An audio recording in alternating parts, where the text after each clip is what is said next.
Every day there is something unjust, so we are tired, we are sick of that.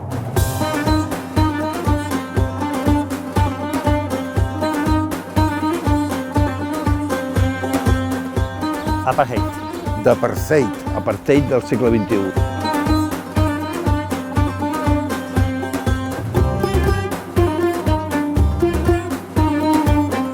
Peace now, there's no peace now. The funny thing is that if we want to end the occupation, it can happen like this, tomorrow.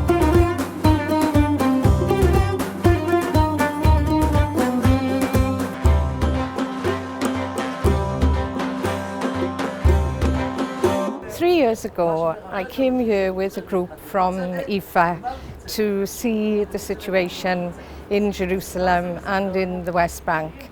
And here we are again visiting the same places, more or less. So what's changed in that 3 years?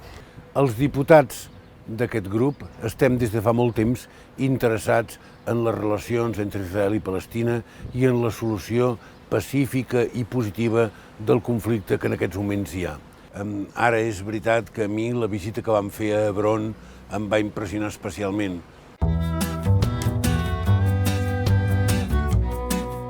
Avihai, a former Israeli soldier, now works for the NGO Breaking the Silence. He is our guide through Hebron, the largest Palestinian town in the West Bank, and the only one with an Israeli settlement within the city. This has completely changed the face of Hebron.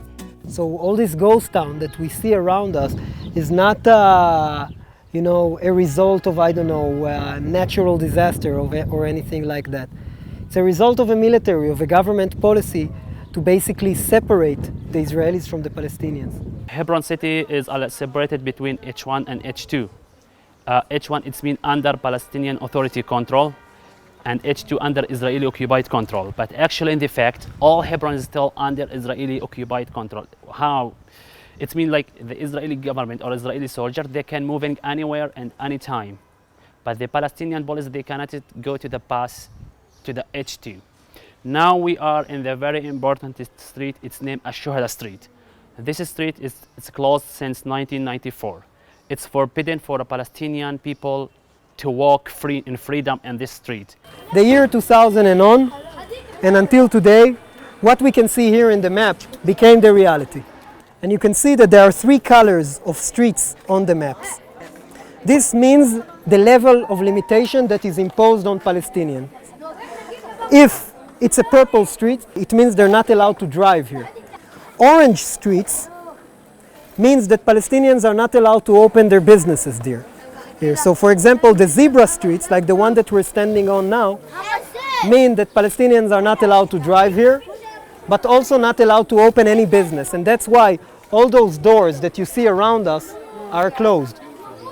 But here, pedestrians can still walk. Where it becomes red, it means that Palestinians are not allowed to walk anymore. So that's just in order to understand separating Israelis from Palestinians and how the limitation of movement became maybe the central part of how the military manages life in Hebron. Here in Hebron there is around 500 to 600 settlers. They are still living inside the city. They need more than 2,000 soldiers to protect them. The people they are living in this side, every day they're making a problem for the people they're walking in the street or doing anything. Every day you can hear in the news they have a problem in this street actually. It can be quiet for like a month, and then people throw how do you call it? Molotovs. Yeah. Really? Yeah. So you can never know. És territori al mig d'Hebron reservat exclusivament per a israelians jueus. I això em sembla que dificulta molt el conflicte, entre altres coses perquè aquesta ocupació d'Hebron sí que té un marcadíssim caràcter religiós, cosa que no té en altres llocs del país. Before this became a ghost town, here used to be the Waqf offices and the head engineer of Hebron. This was a part of the city center. And if anyone he wanted to go to the hospital, they're not allowed for him actually. not allow for ambulance to arrive here to take him to a hospital. There is only one family that still lives in this compound. They actually live in this building. And the reason that they live here, it's actually two women. One is called Sahar. She is deaf. And she lives with her sister, who's also deaf, and one of her children. Her husband moved to H1 because that's the only place that you can work. Now, settlers who want to get rid of Sahar and her family are constantly coming here, cutting the gas lines of the house, attacking Sahar or her child, dumping all their garbage here. So we're talking about already 15 years that we know of that this woman suffers the consequences of being the only Palestinian left in the neighborhood. In the middle of this Palestinian cemetery that you see here goes the line that marks where H2 ends and H1 starts. You see the pillbox, this gray building on top of the mountain? Yeah. That's deep inside H1. That's supposed to be a Palestinian-controlled area. But that's an Israeli army post. That is just a constant reminder to anybody who lives here in Hebron who controls the city. So security is not really what many of us would think when we're talking about how things work here in Hebron. The settlers, especially in the last year, decided that their reputation of being, the wackos with the M16 doesn't serve them anymore, because now they're in power. So they're trying to somehow normalize Hebron in the eyes of the public. And first of all, they're trying to provide an alternative narrative, for example, to the Breaking the Silence tours. But that's a very good place. I'm actually quite happy that they put it, because it always reminds me that this is a stop I need to do on the tour. Because if you'll take a peek through the cracks, you'll see what's left of what used to be the Palestinian meat market. Al pinui yeshuvim naharog Aravim, for the eviction of settlements will kill Arabs. And this one over here says laharog Aravim, to kill Arabs.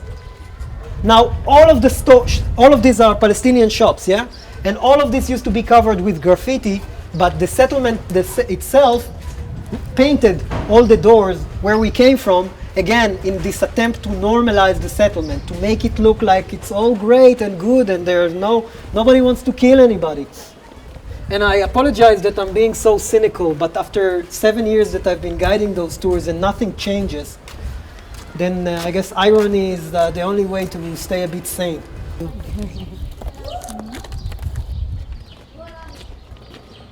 Justament a Hebron vam conèixer una senyora palestina que des de dintre de casa seva, per la finestra, vaja, per la porta, per la reixa de la porta de casa seva, ens cridava, ens enronava, parlava en anglès molt bé i ens explicava el seu cas, oi? I li vam preguntar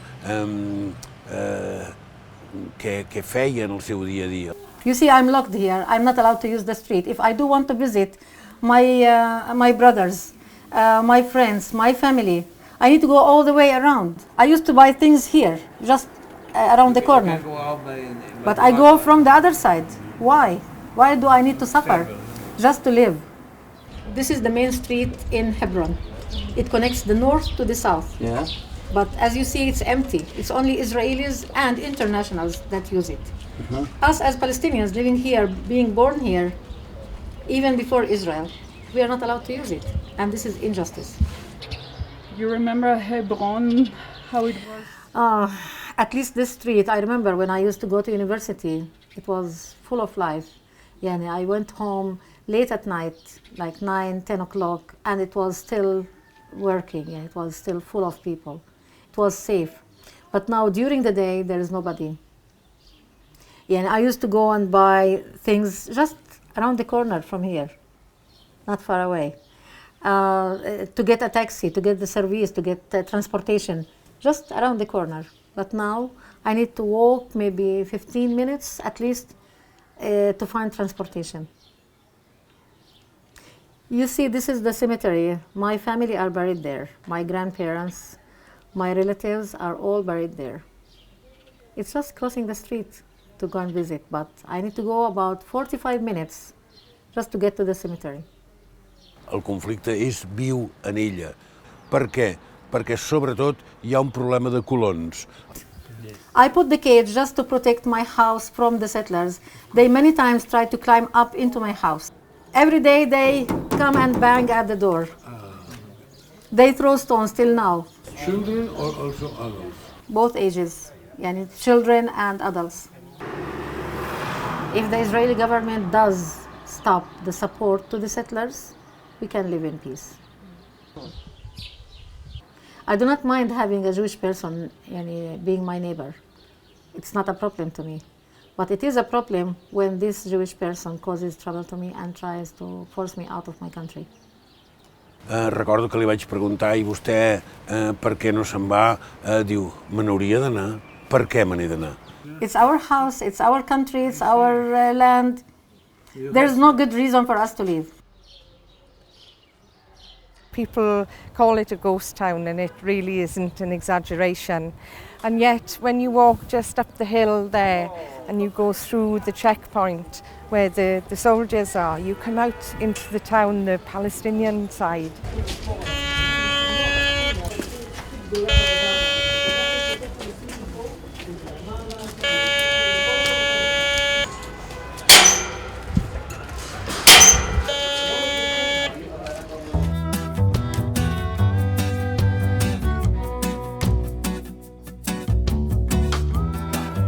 And what hits you straight away is the noise, the bustle. There are stalls, there are fruit stalls, there are children, there are people everywhere. It's a normal town centre. We are not in the Palestinian part of Hebron. We have crossed the checkpoint, which is not allowed for the Israel people, and we have arrived to this living and chaotic city in a very, very huge contrast with the other part we have just visited. That part used to be so living and so crooked as this one. But the Israeli government decided to close, not to allow to the Palestinian people to work there. And because of that, all the shops are closed, and because of that, this is a ghost city. This is one of the consequences of this apartheid political that the Israel government is now doing. And it shows that the Palestinians have been robbed of what was their normal life in this part of this beautiful old city. And now they've lost half of it. They don't have it. Decisions are not made by them. Decisions are made by the country that occupies Palestine.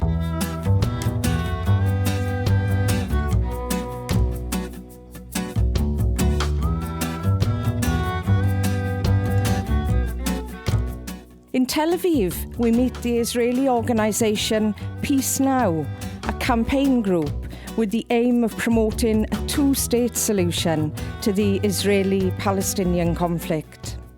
The beginning of the 90s, we identified settlements as the largest obstacle for a two-state solution, therefore largest obstacle for peace.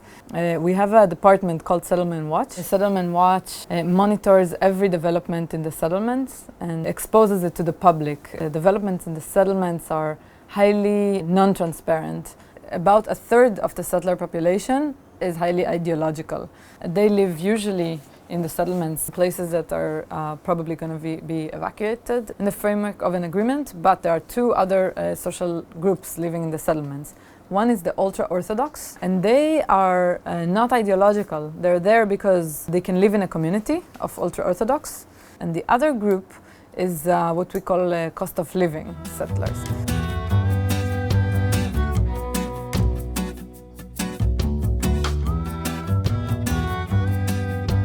As you can see, coming up on our left, this is a self-contained community of 16,000 people. It is well-resourced, it is well-maintained, it's clearly clean and neat. And you can see that this is one of the neighborhoods that it's seamlessly integrated into its surroundings. This is one of the reasons why Israelis find it difficult to conceive of this as a settlement. But again, under international law it is. If you look out the left, do you see these three buildings to your left? Okay. This is the first example of what I refer to as private settlement building in the heart of a Palestinian neighborhood. This is what a typical Palestinian neighborhood in East Jerusalem looks like because there's no city plan in place. And clearly you can see it's diffuse, it's not well organized. Israeli settlement building in and around Jerusalem threatens to cut off East Jerusalem from the rest of the West Bank. What we're looking at here is not a simple example of road construction, but what will be a 6-lane highway running through the heart of residential Beit Safafa. The true meaning of this road is geopolitical. So the idea really is to create one continuous flow of highway connecting the major settlement blocks of Gush Etzion in the south and Givat Ze'ev in the north, easing access for the settlers in and out of the city, a highway which clearly will not be a public benefit to the residents. Road construction is definitely, it's sort of the quiet settlement building, because nobody equates this with an apartment unit, but it's a use of infrastructure to help consolidate the vision of a greater Jerusalem. So right here, what we're looking out at is the old city, and you can see the Golden Dome of the Rock and Al-Aqsa. To the right of it, you're looking at the Mount of Olives, which it's really important to note the history of the Mount of Olives, because that's been a Jewish cemetery for centuries. So it's important for people to recognize that Jews did not first come here after the Holocaust, but Jews have a historic presence here in Israel, and a reminder that this is a conflict not about religion, but about land and about ownership of the land and history of the land and claiming archaeology as proof of history to the land, which is what Silwan is about.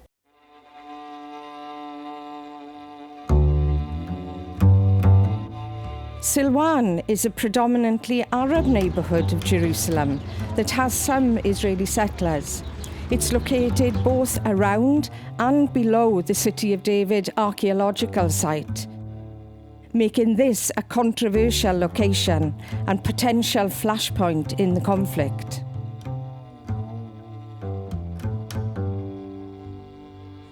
Yes, but in the battle in the media, for the public opinion, it's very easy to say that you are improving the city, a more sustainable city, a greener city. You are taking care of historical heritage, and to avoid the crucial problem that you are occupying this territory. We visit E1, a barren 12 square kilometres of the West Bank, earmarked for settlement expansion. I hem vist com l'estat israelià utilitza mètodes subtils però molt contundents per expulsar els palestins de les seues terres de la zona que va ocupar després de la proclamació de l'estat d'Israel. Utilitza la planificació urbanística, planifica com a zones verdes o com a zones d'interès arqueològic, espais que estan tradicionalment ocupats pels palestins per a fer-los fora i per a poder impedir aquesta solució de l'estat palestí. Estem ara en una escola que ha estat pagada amb fons de la Unió Europea per als beduïns, per a les poblacions que històricament ocupaven aquests territoris.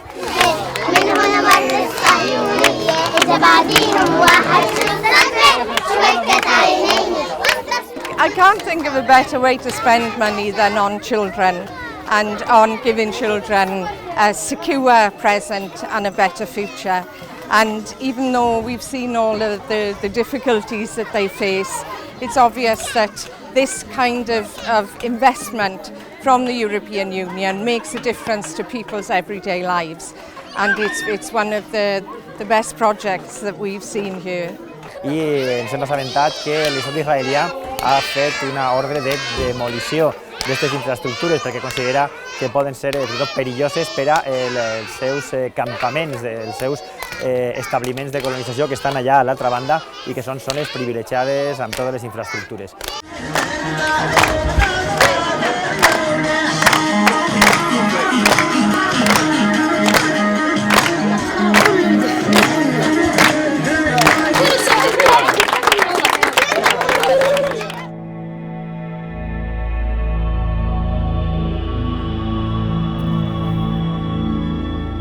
These These lands have been home to the Bedouin for centuries. We were welcomed to their community at Azar Abu al-Nawar. And it's hard to believe, however many times I hear it, the fact that people are actually forcibly removed from their homes, not as we heard at gunpoint, but because they are not allowed to use the water, they don't have access to services, and so on. All kinds of methods are used to make them move so that the land can be taken for Israeli settlements. Why? Why has E1 always been known as the nail in the coffin of the two-state solution, the deal breaker? Why? Because when we look on the map, as is very clear to see, as we've been evaluating all day in terms of necessary contiguity between Palestinian East Jerusalem and the rest of the West Bank, E1 stands squarely in between the two. Not only that, but it is so large that it constitutes a belt, creates a wedge between Ramallah in the north and Bethlehem to the south. What we're looking at here, this swath of land that really has no aesthetic or environmental or ecological value, no archaeological value, not even green right now, not fertile. This is the place of the Mount Scopus Slopes National Park. So like everything else that we have talked about today, whether it be expansion of a settlement like Har Homa or Gilo, or the establishment of a new settlement as in Givat Hamatos, or road construction in Beit Safafa, or a touristic settlement like Kedem and Silwan, and here a national park, all of it is used as a way of consolidating Israeli control over Jerusalem.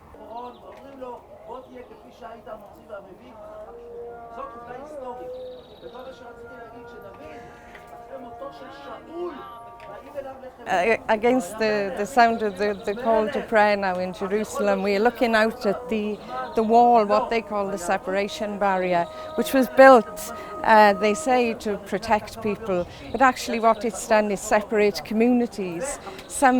In some cases, separated families.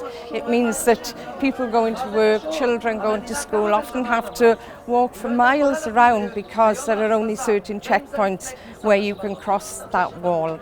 It's something that stands as a reminder of the real injustice, the difference between the Israelis and the Palestinians.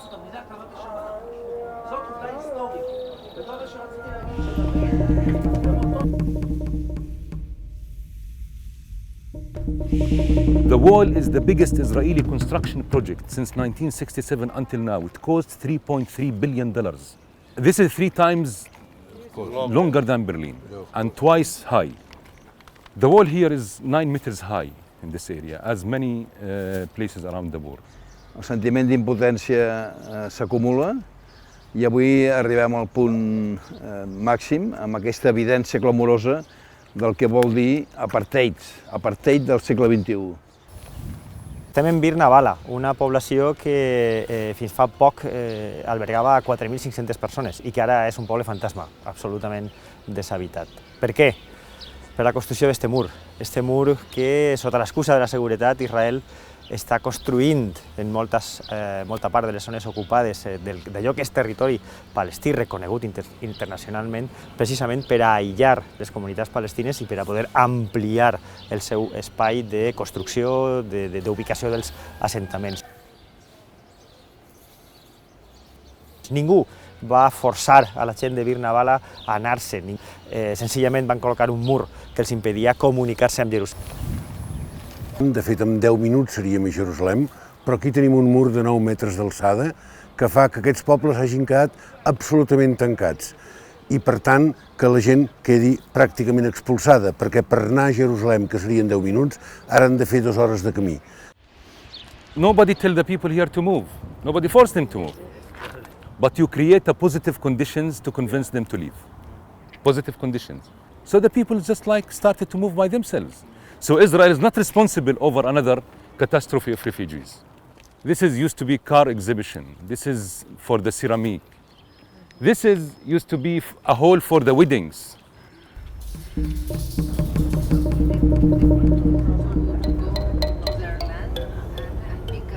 This is like some of the houses that became isolated between the two walls and the street even, like, and which is part of the community.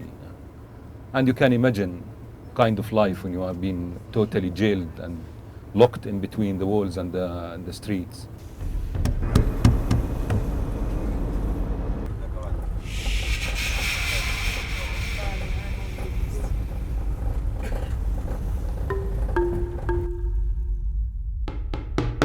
In order to make this functional, they create this apartheid road system. We are here driving in the middle of the settlement, but underground. 48 bridges and tunnels that separate these roads from the alternative roads that they create to the Palestinians.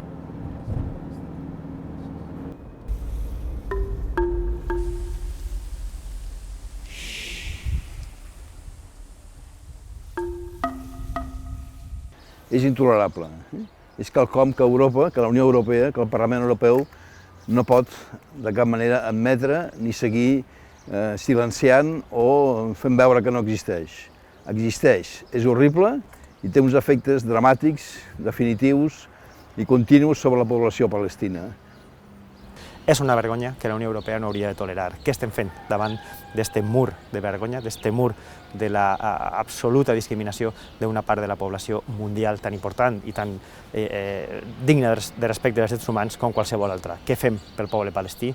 Si Europa realment és el paradís dels drets humans, el que ha de fer és contribuir a enderrocar este mur de la vergonya. What's happening on the ground, what Israel is doing, they are creating a solid apartheid colonial system on the ground, which is like just to drive anger to the people, anger against the occupation, anger against even our political system. So what it needs from the politicians is to see the realities and to listen to the people, because they can't like play and behave like they are living in another continent.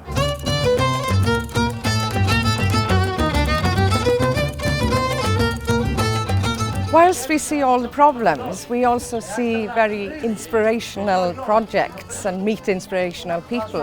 And one of them was a theatre in Jaffa that was set up to bring together Israelis and Palestinians and other Arabs to work together on cultural projects, on productions.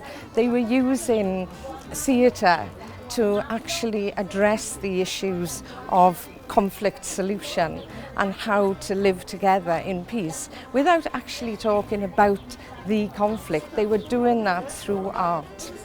Theatre is all about conflict, and conflict that is not being necessarily resolved. And when you put two populations, as Israelis and Palestinians, together on stage working on conflicts, it's also a way to resolve the conflict without resolving it while keeping it complex. Politics has the tendency on the other way to say black and white, they are bad, they are good. Both, by the way, Palestinian and Israeli politics has the tendency to do that. In the theater we don't do that. There's no bad, good, black, white. We keep it open, we ask questions.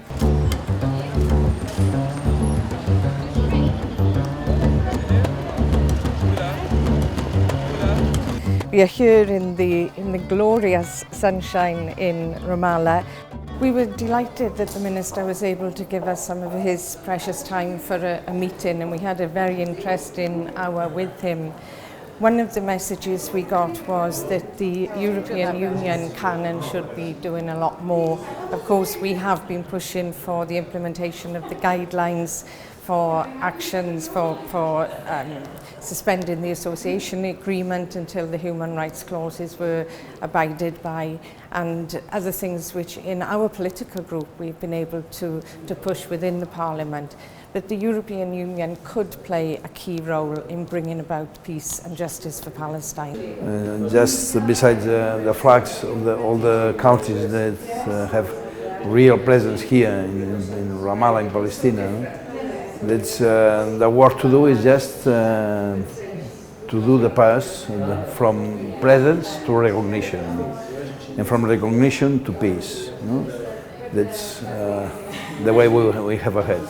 And so we've got a lot of things to think about, a lot to discuss with colleagues at home and in Europe, but certainly a determination that we will do all we can to help.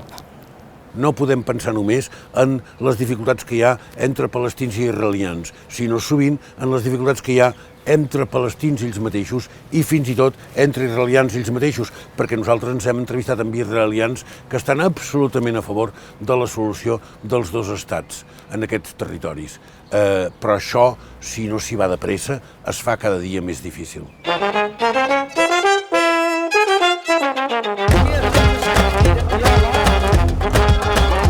Europe has to more seriously tackle the issue of recognition of Palestine and more seriously work on a new UN Security Council resolution.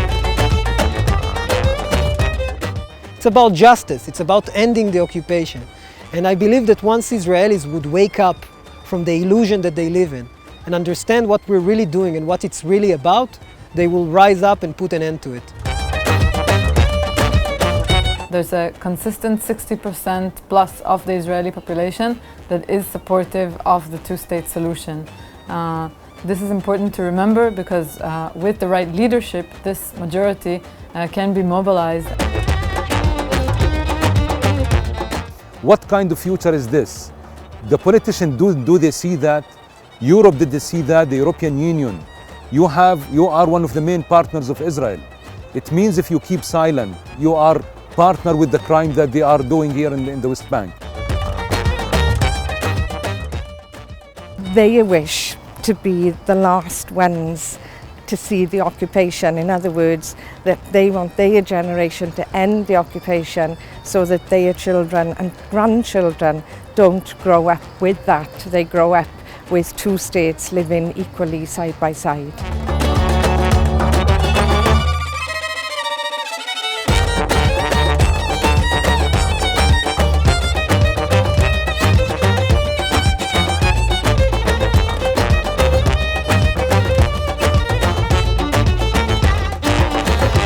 الشلبية يراها